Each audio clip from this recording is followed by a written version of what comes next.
નમસ્કાર મિત્રો, આજે આપણે ભાવનગરમાં આવ્યા છીએ. ભાવનગરમાં ચિત્રા વિસ્તારમાં જયશ્રીબેન બાલદિયા કરીને વ્યક્તિ છે. એમને પહેલાં થોડો પ્રોબ્લેમ હતો અને એમને પ્રાઇફ ઇન્ટરનેશનલ કંપનીનું આઈટીઆર ડિવાઇસથી ફ્રીક્વન્સી થેરાપી લેવાથી શું ફેરફાર થયો છે આપણે એના મુખ્યથી સાંભળીએ. હા, સીતારામભાઈ, મને પહેલાં આ ઓઠના મસલ્સ તૂટી ગયા હતા. બરાબર છે. આ મસલ્સ તૂટી ગયેલા હતા. હા, મસલ્સ તૂટી ગયેલા હતા પગના, અને પગ એટલો બધો પહોંચી ગયેલો હતો. પછી અમદાવાદ ગયા, એમઆર કરાવ્યા, પછી એક્સરે કરાવ્યા, બધું ઘણું કરાવ્યું. દેશી વૈદ્યના પાટા પણ બંધાવ્યા. પછી ડોક્ટરે કીધું કે તમારે ઓપરેશન કરી અને હરિયો નાખવો પડશે. પણ મેં કીધું ઓપરેશન તો ભાઈ વૈદ્યને એમ કે ઓપરેશન નથી કરાવવું.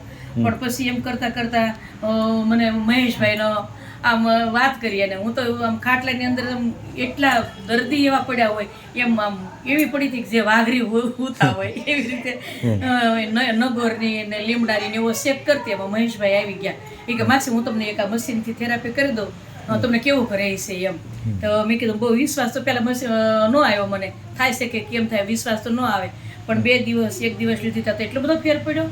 અને આજે મારા 10 દિવસ થયા છે. ટોટલી હું હાલતી થઈ ગઈ છું. જે મશીન આઈટીઆર ડિવાઇસ છે, ફ્રીક્વન્સી લેવાથી જ તમને કમ્પ્લીટ થઈ ગયું છે. હા, મશીનથી મને એટલે હાલતી થઈ ગઈ છું. હું દાદરો ચડી ગઈ.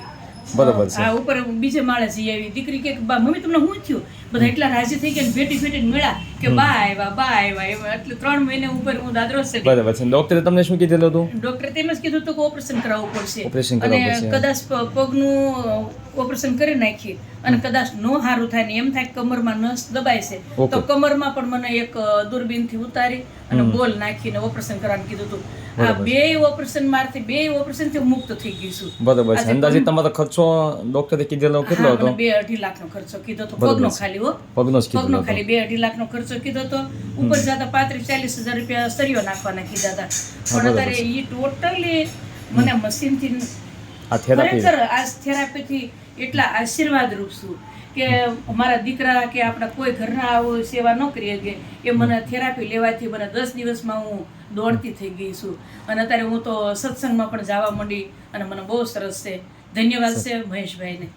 બરાબર. ના, ધન્યવાદ તો હશે આપણે પ્રાઇફ ઇન્ટરનેશનલ કંપનીના આઈટીઆર ડિવાઇસને અને સાયન્ટિસ્ટોને આપો છો, કારણ કે એમના ડિવાઇસ બનાવ્યું અને એ લોકોએ આ ડિવાઇસના માધ્યમથી નાના વર્ગ સુધી આ ડિવાઇસ પહોંચી શકે અને એનો લાભ લઈ શકે એવી કિંમત પણ મૂકેલી છે. એ પણ હું એ કહું છું કે આ તો અમે થોડાક પોગતા હતા, કદાચ મશીન થેરાપી લઈએ કે કંઈક કરીએ કે, પણ ગરીબ માણસો હોય, હાવ ગરીબ હોય માણસો, એ બિચારા થેરાપી નથી લઈ શકતા, એને ખબર પણ નથી. તો એ શું કરે બિચારા? એને હરિયા નાખ્યા હોય તો આખી જિંદગીને પથારી વસ્તી જવું પડે છે. તો ગરીબ માણસો માટે તો આશીર્વાદ રૂપ જ છે. ખરેખર આશીર્વાદ રૂપ છે ગરીબ માણસો માટે. આપણે તો બધા પોગતો હોય કદાચ મશીન પણ લઈ લઈએ. બરાબર છે. ને આ મશીન ના માધ્યમથી હવે તમને કેવું લાગે છે? હવે પછીની લાઈફ તમારી કેવી રહેશે? હવે તો બહુ સરસ, બહુ સરસ. એટલો બધો પગ ભોજી ગયેલો હતો, એના બદલે આ અડધો પગ થઈ ગયો છે. બરાબર છે. જે આખો પગ આટલો સોજી ગયેલો હતો અને પગ આ મુકાતો પણ નહીં, બિલકુલ મુકાતો નહીં. અને ઘોડી લઈને હું ચાલતી, અને બાથરૂમ ને સંડાસ બધું પણ બેડમાં જ થતું હતું. એના બદલે અત્યારે તો હું બહુ મુક્ત થઈ ગયા, રોગ મુક્ત થઈ ગઈ છું. બહુ સરસ છે. ખૂબ ખૂબ આભાર. થેન્ક યુ માસી.